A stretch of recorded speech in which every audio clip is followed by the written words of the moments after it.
우리는 지난 시간에 고린도 전서 시간 가운데서 육신에 대한 성경적인 기준을 알아보았습니다.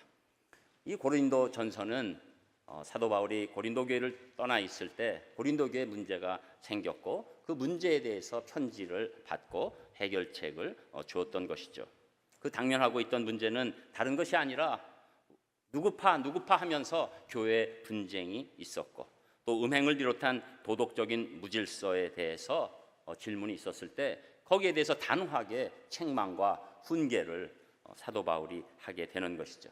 이제 오늘 시작하는 7장부터 15장까지는 고린도 교회가 편지를 통해서 바울에게 질문한 이 실제적인 신앙생활에 관한 그 현안들에 관해서 바울의 답변이 나오는 것입니다. 그 중에 첫 번째 문제로서 이제 결혼에 대해서 포괄적인 교훈을 주고 있는 것이죠. 이미 음행의 문제가 대두됐기 때문에 이 안에서 결혼도 여러 가지 어려움을 겪고 있었습니다. 그래서 거기에 대한 답변이 나오게 되면서 우리는 세상에서 보는 결혼의 기준이 있지만 과연 성경적 시각으로 하나님 보시는 결혼의 기준이 무엇인가? 그 시각은 어떤 것인가? 오늘 네 가지로 살펴보기를 원하는 것입니다.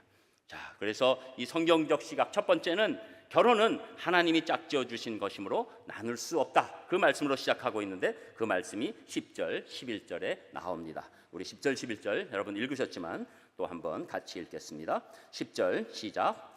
결혼한 자들에게 내가 명하노니 명하는 자는 내가 아니요 주시라. 여자는 남편에게서 갈라서지 말고 만일 갈라섰으면 그대로 지내든지 다시 그 남편과 화합하든지 하라.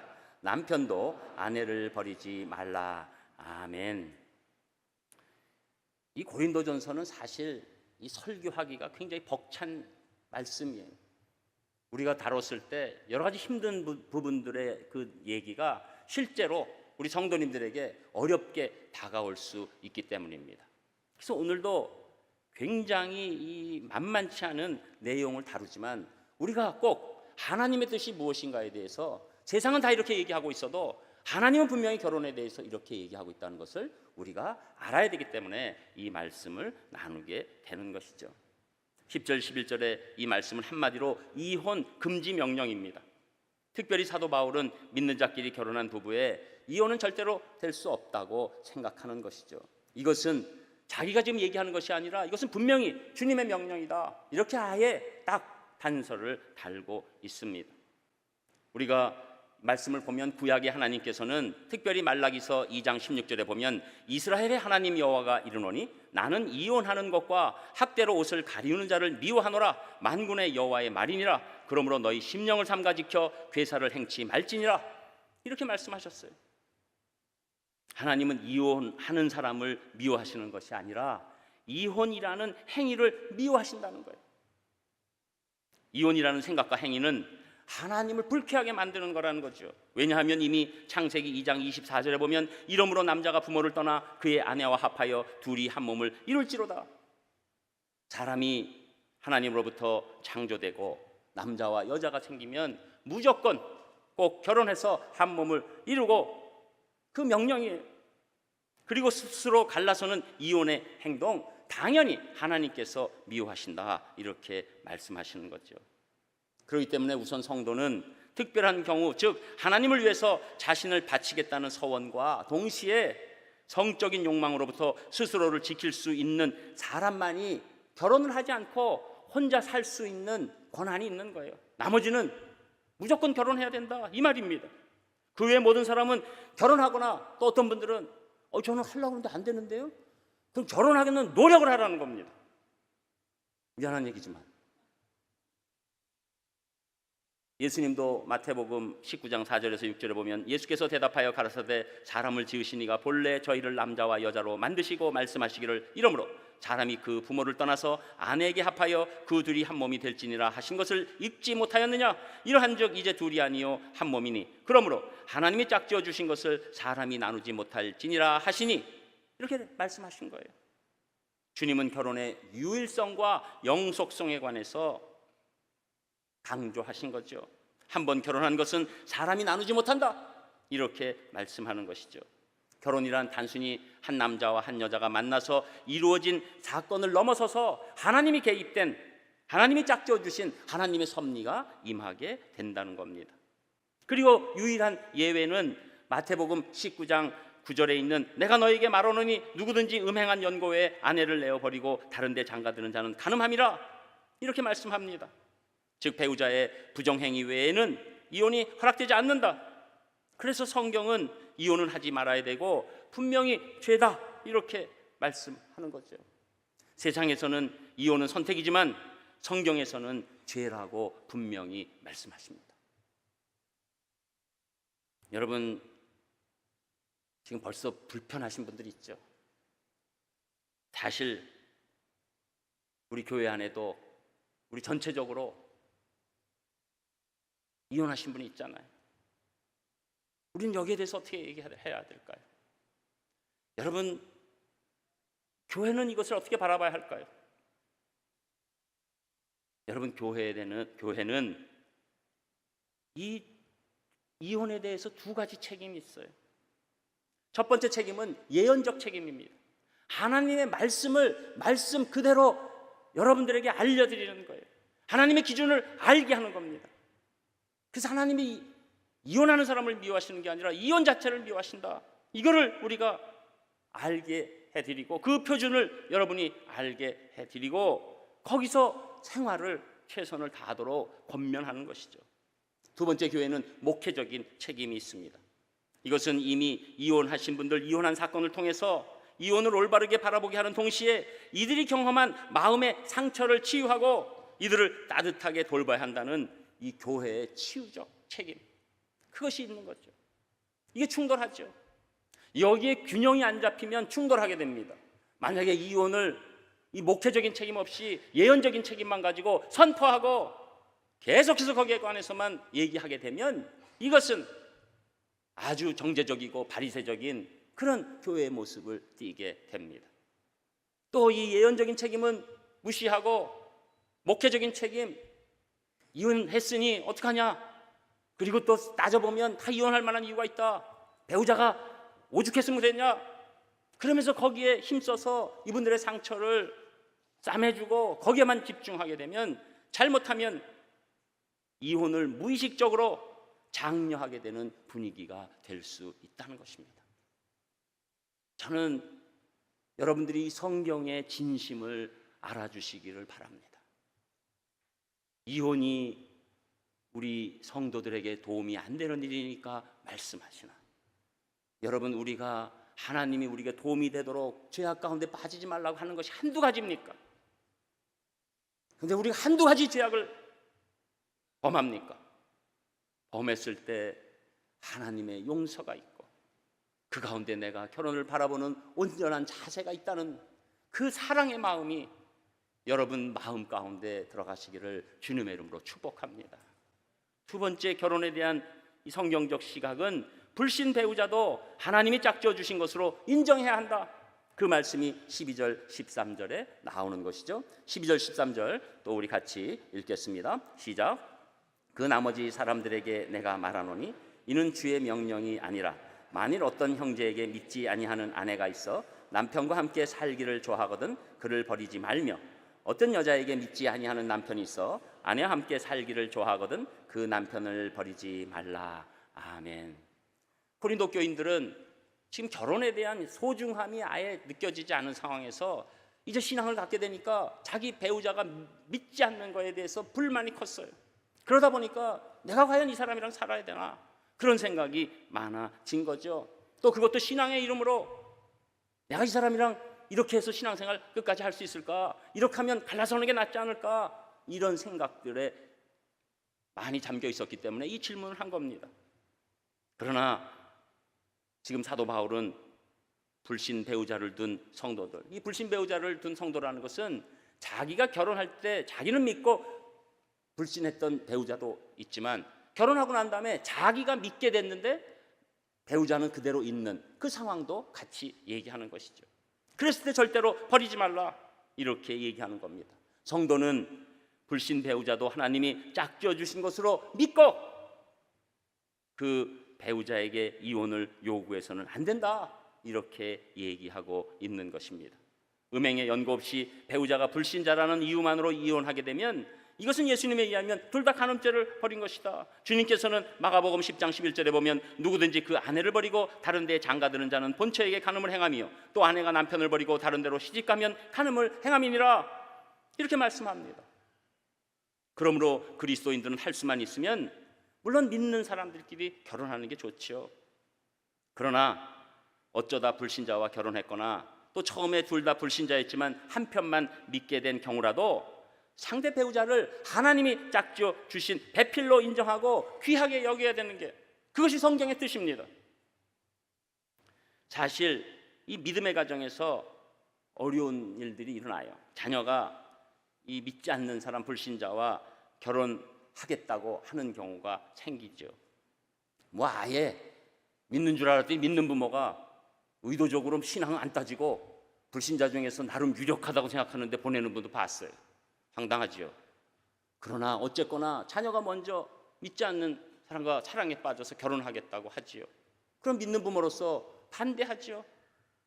그러나 시간이 지나 보니까 이 두 사람이 진짜로 사랑해요. 그리고 끊을 수 없는 상황까지 왔어요. 그러면 로미오와 줄리엣을 만들면 안 됩니다. 결혼시켜야죠. 그것이 하나님의 뜻이라고 받아야죠. 거기서 그러나 끝나지 않지요. 거기서 더 나가서 그 배우자가 신앙의 배우자가 되도록 하나님이 짝지어 주신 것으로 믿고 그 다음 단계로 나아가는데 전력을 다 쏟아야 되는 것이죠. 그러나 그 일이 보통 일이 아닙니다. 여기서 경험하신 분들은 속으로 정말 보통 일 아니었어 이러고 싶은 분들이 있을 거예요. 보통 일 아니에요. 여러분, 우리가 배우자를 내가 내 힘으로 믿게 한다? 정말로 어렵습니다. 그러니까 맨 처음에는 뭐 배우자도 믿게 하고 그 집도 믿게 하고 씩씩하게 들어가죠. 그러나 들어가 보니 이것이 보통 어려운 문제가 아니라는 것을 알게 되지요. 그래서 시간이 지나면서 영적 충돌이 일어나고 신앙 가운데 배우자를 다시 보니까 내가 그때 미쳤지, 왜 신앙은 전혀 안 따졌지? 이런 분들이 있는 거예요. 그럼에도 불구하고 그것도 다 하나님의 섭니다.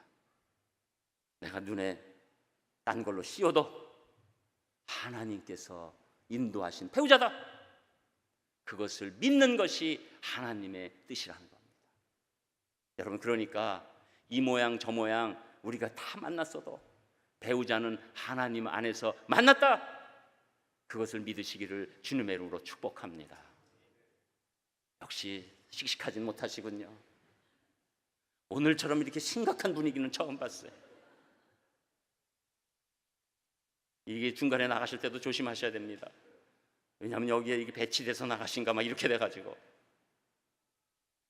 여러분, 우리가 이 믿음 가운데서 하나님 말씀을 내가 받고 싶은 것만 받게 될 때는 믿음의 성장이 일어날래야 일어날 수가 없어요. 내가 어떤 때는 충돌되고 내가 너무 부담스러운 날이에요. 내가 이 앞으로도 지금 시간 따져보니까 최소한 15분은 더 가야 될 것 같은데 이 고문을 어떻게 당하나, 이런 분이 있으실지라도 오늘 결혼에 대해서 하나님 주신 말씀이 여러분이 받는 말씀이 되시기를 주님의 이름으로 축복합니다. 결혼에 대한 세 번째 성경적 시각이 무엇입니까? 결혼이 배우자와 자녀의 구원에 결정적인 역할을 한다. 이 말씀이 14절에서 16절까지 나옵니다. 우리 14절에서 16절까지 우리 같이 읽겠습니다. 시작. 믿지 아니하는 남편이 아내로 말미암아 거룩하게 되고 믿지 아니하는 아내가 남편으로 말미암아 거룩하게 되나니 그렇지 아니하면 너희 자녀도 깨끗하지 못하니라. 그러나 이제 거룩하니라. 혹 믿지 아니하는 자가 갈리거든 갈리게 하라. 형제나 자매나 이런 일에 구애될 것이 없느니라. 그러나 하나님은 화평 중에서 너희를 부르셨느니라. 아내된 자여 내가 남편을 구원할는지 어찌 알 수 있으며 남편된 자여 내가 내 아내를 구원할는지 어찌 알 수 있으리요. 아멘. 사도 바울은 함부로 이혼하지 말아야 할 이유에 대해서 더 소중한 교훈을 주고 있습니다. 사도 바울은 불신 배우자가 믿는 배우자 때문에 구원을 받게 된다는 것에 큰 기대를 걸고 있어요. 우리가 다 아는 것처럼 실제로 성경에 그런 일이 있습니다. 바로 룻이라는 여인이 그 모델이죠. 이 여인은 모함 여인입니다. 이스라엘 족속이 아니죠. 그러나 이 이방 여인 룻이 이스라엘 남자와 결혼하게 됐지요. 그러나 어려움 가운데서 남편은 먼저 죽고 시어머니인 나오미와 다른 나라 가게 됐지요. 그래서 그곳에서 어려움을 다 겪고 다시 돌아오는 그 시간 가운데서 자기는 남편과 시어머니의 신앙 때문에 제가 시어머니를 쫓아서 다시금 이스라엘로 들어가겠습니다, 이런 놀라운 신앙 고백을 하게 되지요. 그때 룻은 룻기 1장 16절에 보면 어머니의 백성이 나의 백성이 되고 어머니 하나님이 나의 하나님이 되시리니, 이렇게 고백하면서 저는 어머님 신앙 가운데서 저도 하나님의 신앙이 생겼습니다, 저도 같이 갑니다, 이렇게 해서 유대 땅 베들레헴으로 이주하게 됐지요. 그리고 나중에 이 시어머니 나오미의 도움으로 그 자기 집안의 유력한 자 보아스와 결혼하게 되고, 이 사람이 다윗과 예수 그리스도의 조상이 된 거예요. 이 룻이라는 여인이 예수님의 조상이 된 거예요. 다윗의 조상이 된 거예요. 얼마나 대단한 일입니까? 이렇게 불신 배우자는 믿는 배우자로 인해서 구원받을 가능성이 큰 것입니다. 그리고 그 자녀들도 하나님의 역사로 놀랍게 구원받는 일이 일어나는 것이죠. 그러니까 지금 믿지 않는다고 당장 배우자를 거부하고 이혼하려고 하는 것, 너무나도 부족한 생각이다. 그 사람에 대한 구원, 그 자녀들에 대한 거룩함은 어찌하고 네가 그 가정을 포기하겠느냐? 그것은 믿음이 아니다. 끝까지 하나님 안에서 구원을 바라보는 것이 믿음이다, 이렇게 얘기하고 있는 것이죠. 여러분, 이렇게 믿는 배우자로 되는 과정은 사실 쉽지 않아요. 첫 번째로 쉽지 않은 것은 이 믿는다는 건 사실 기적입니다. 그래서 여러 가지 얘기하고 설득한다고 되는 일이 아니죠. 성령님의 역사가 일어나야죠. 또 이 믿는 배우자의 아름다운 행실이 그래도 뭐 완벽하진 않아도 아름다운 행실이 보여져야죠. 믿는다고 그러는데 더 공격하고 더 쪼고 더 막 어렵게 만들고 뭐 이러면 더 힘들어지는 것 당연하죠. 그래서 믿는 자들이 결혼 후에 오히려 배우자의 신앙을 도와주는 것이 아니라 가려고 했던 신앙마저도 없게 하는 일이 생기는 것 아니겠습니까? 그리고 또 우리 미안한 얘기지만 우리 청년들 보면 이렇게 우리 자매들이 시집가고 나가지고 이제 남편 따라서 이렇게 조금 하겠어요 하고 나중에 보니까 안 가고, 또 형제들이 이렇게 보니까 결혼하고 나서 믿지 않는 아내가 이렇게 얘기하니까 아유 나도 그때 사실 귀찮았는데 잘 됐다 그러고 안 나가고 막 이런 일들이 생기더라고요. 여러분, 이런 것이 전제가 되면 안 되는 것이죠.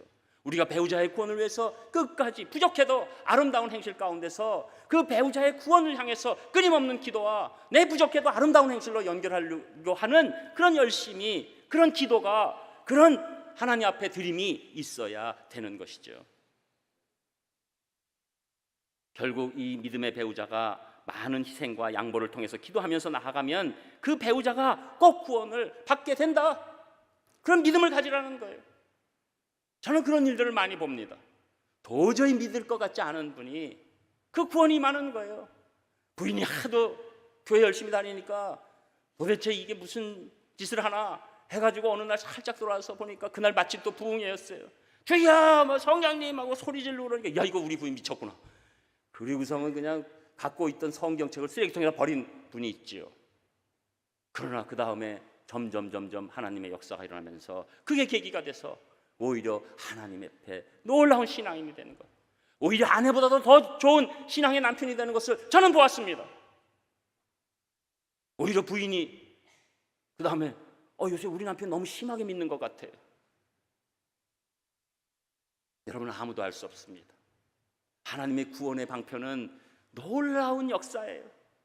놀라운 기적들입니다. 그래서 우리는 끝까지 이 상황을 기다리면서 나아가야 된다는 것이죠. 그런데 이런 상황 가운데서 사실 이것이 뭐 어떤 분은 또 이렇게 얘기하면 금방 저는 그렇다면 전도를 위해서 믿지 않는 가정으로 들어가겠습니다. 근데 여러분, 이거 수백 명 전도하는 것보다 더 어려운 거는 각오하고 가세요. 어려우나 내가 어쩔 수 없이 갔다면 섭리 가운데 움직여야 된다. 그것을 여러분 생각하시라는 거죠. 여러분, 우리가 믿는 사람끼리 결혼할 때 더 많은 하나님의 일을 감당할 수 있습니다. 그러나 내가 그때 사랑 때문에 또 여러 가지 상황 때문에 믿지 않는 자와 결혼해도 그 안에서 하나님의 뜻을 볼 수 있는 것이고, 그때 믿지 않는 배우자가 핍박하고 공격하고 도저히 살 수 없으면 지금 사도 바울은 그때는 어쩔 수 없다, 그때는 허락하라. 그러나 오늘 끝까지 너희들에게 원하는 것은 화평 중에서 너희를 부르셨기 때문에 끝까지 인내하고 화평을 누려서 최후의 이 결혼 안에서 승리를 거두라, 이렇게 말씀하고 있는 것입니다. 자, 그래서 이 결혼 생활에서 최후 승리가 우리에게 중요하다. 그 승리는 다른 것이 아니라 구원의 역사가 한 가정에 이루는 그 아름다운 일이라는 것이죠. 그리고 가장 중요한 말씀이 오늘 네 번째 성경적 시각입니다. 성도는 하나님이 허락하신 결혼 상황에 자족해야 한다. 그 말씀이 17절에 나오는 것입니다. 우리 17절도 한 목소리로 같이 읽겠습니다. 시작. 오직 주께서 각 사람에게 나눠 주신 대로 하나님이 각 사람을 부르신 그대로 행하라. 내가 모든 교회에서 이와 같이 명하노라. 아멘. 여러분, 결혼의 상황도 하나님이 나누어 주신 섭리가 있습니다. 누가 봐도 행복한 부부가 있어요. 비교적 괜찮은 부부가 있습니다. 그럭저럭한 부부가 있습니다. 불행한 부부가 있어요. 그리고 이건 도저히 견디기 어려운 부부가 있어요. 이런저런 상황 가운데서 우리 성도는 결혼 자체로만 보지 말고 하나님이 나에게 나눠주신 것으로 부르신 것으로 그렇게 보라는 거예요. 여러분, 결혼의 가장 중요한 덕목은 가정을 지키는 것입니다. 저는 가정사역을 굉장히 소중히 여깁니다. 일반적인 가정사역도 있고 우리 기독교 안에 가정사역도 굉장히 많이 있어요. 그런데 가정사역이 우리에게 굉장히 좋은 화목한 계기를 주기도 합니다. 그러나 한계가 있어요. 가정사역의 한계는 가정의 행복 자체가 우리 인생의 가장 큰 목적이라고 얘기하는데 부족함이 있는 거예요. 여러분, 제가 설교 가운데서 여러분이 이렇게 생각하시는 게 하나가, 인간의 목적은 여러분의 행복이 아닙니다. 그렇게 얘기할 때 여러분 조금 반항심이 생겼을 수도 있어요. 그러나 그게 성경의 말씀이에요. 여러분, 인간이 창조된 목적은 내가 행복하자고 창조된 게 아니다. 그리고 그렇게 내가 행복하자고 애를 쓰면 내가 결단코 행복해질 수 없다. 그게 성경의 말씀이에요. 하나님이 우리를 도와주시고, 하나님이 우리를 사랑해 주시고, 하나님이 우리를 택해 주시고, 하나님이 우리를 인도하시는 것을 깨닫을 때, 그때 인간에게 행복이 유일하게 오는 것입니다. 내가 내 행복을 찾고 가면 계속 신기루해요. 어느 순간 행복한 것 같으나 금방 떠나버려요. 그리고 결코 행복은 내가 잡지도 못하는 거예요. 왜? 내가 인생을 내 행복에 걸기 때문에 그렇죠. 여러분, 가정도 마찬가지입니다. 이 가정의 행복만이 내 인생의 최대 목표다라고 가기 시작하면 가정이 행복해질 수가 없어요. 가정은 하나님 섭리 안에서 만나서 내가 만난 이 가정 안에서 지키는 것이다. 이것이 귀한 거예요. 그 가정 안에서 내가 무슨 일이 있어도 하나님의 뜻을 붙잡고 기도하고 찬송하고 예배드리고 내 배우자를 위해서 기도하고 끝까지 인내하고 사랑을 전하고, 그때 이 부부의 온전한 행복이 임하는 것입니다. 여러분, 너무 부부만이 행복하면 결국은 불행한 사람이 되는 거죠. 왜? 그 배우자는 떠나니까. 여러분, 우리가 하나님 안에서 부부의 온전한 삶이 이루어지면 부부의 영속적인 행복이 임하게 되는 것입니다. 그것이 여러분 성경의 원리예요. 저는 여러분들이 여러분 개인의 행복만을 위해서, 여러분 가정만의 행복을 위해서 모든 인생을 걸지 않으시기를 주님의 이름으로 축복합니다. 힘드시죠? 오늘 여러 가지로. 그러나 하나님 주신 말씀이에요. 우리가 다 그것을 하나님이 주신 것으로 알고, 내가 그것을 분복으로 알고, 나에게 처해진 상황으로 알고, 후회하지 말고 공격하지 말고 그 안에서 내가 하나님 안에서 제가 이 안에서 살 수 있습니다. 또 부족하면 제가 살 수 있도록 도와주시옵소서. 이렇게 기도하면서 나가는 거예요. 여러분, 이렇게 될 때, 이런 마음으로 하나님의 섭리 가운데 내가 가정을 지킬 때 먼저 가장 큰 수혜자가 누굽니까? 자녀지요. 그 다음에 대가족이고, 그 다음에 교회고, 그리고 국가까지도 그 모든 수혜가 퍼져 나가는 것입니다. 저는 오늘 말씀 가운데서 혹시 이혼하셔서 이게 나랑 해당 없다 그렇게 생각하실 필요가 없는 일이에요. 여러분들이 이 기준 가지고 먼저 하나님의 강력한 위로가 있으시고, 그 다음에 앞으로의 인생 설계에 있어서 이것이 귀한 기준이 되면 다시금 놀랍게 일어서실 줄 믿습니다. 여러분, 하나님의 말씀은 우리를 죽이려고 하는 게 아니에요. 오히려 따가워도 살리려고 하는 하나님의 사랑이 임한 것이죠. 우리에게 많이 알려진 문준경 전도사님은 1908년에 17세의 어린 나이에 시집을 갔어요. 친정에 있을 때 총명한 딸이었어요. 그러나 가서 보니까 첫날부터 남편에게 소박을 맞았습니다. 그 후 20년간 남편은 딴 데 돌아다니고 시부모님만 정성으로 섬기면서 소위 속된 말로 생과부 역할을 했어요. 절망스러운 나날을 보내고 있는데 집에 찾아온 전도 부인으로부터 복음을 전해 듣고 예수님을 영접했습니다. 그리고 한국교회 유명한 부흥사인 이성복 목사님의 집회에 참여해서 큰 은혜를 받았어요.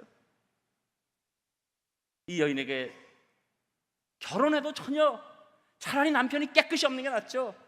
남편이 있는데 계속 바람피고 돌아다니는 그 상황 가운데서 이 절망의 상황이 그 말씀이 들어오고 예수님이 자기에게 들어왔을 때 희망으로 바뀌고, 원망이 감사로 바뀌고, 안 맺힌 눈물이 감격의 눈물로 바뀌게 된 것입니다. 그리고 어렵게 신학원을 마치고 그녀는 자신을 버린 곳으로 다시 돌아가서 복음을 전하고 싶었어요. 문준경 전도사님이 처음으로 교회 개척을 시작한 것은 놀랍게도 남편 정근택 씨가 첩과 함께 살고 있는 임자도였습니다.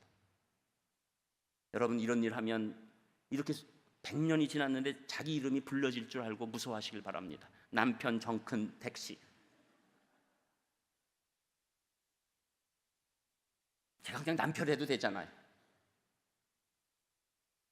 남편과 첩을 먼저 믿게 해야만 죄인을 구원하러 오신 예수님, 원수를 사랑하라고 하신 예수님의 마음을 진정으로 이해할 수 있을 것 같아요.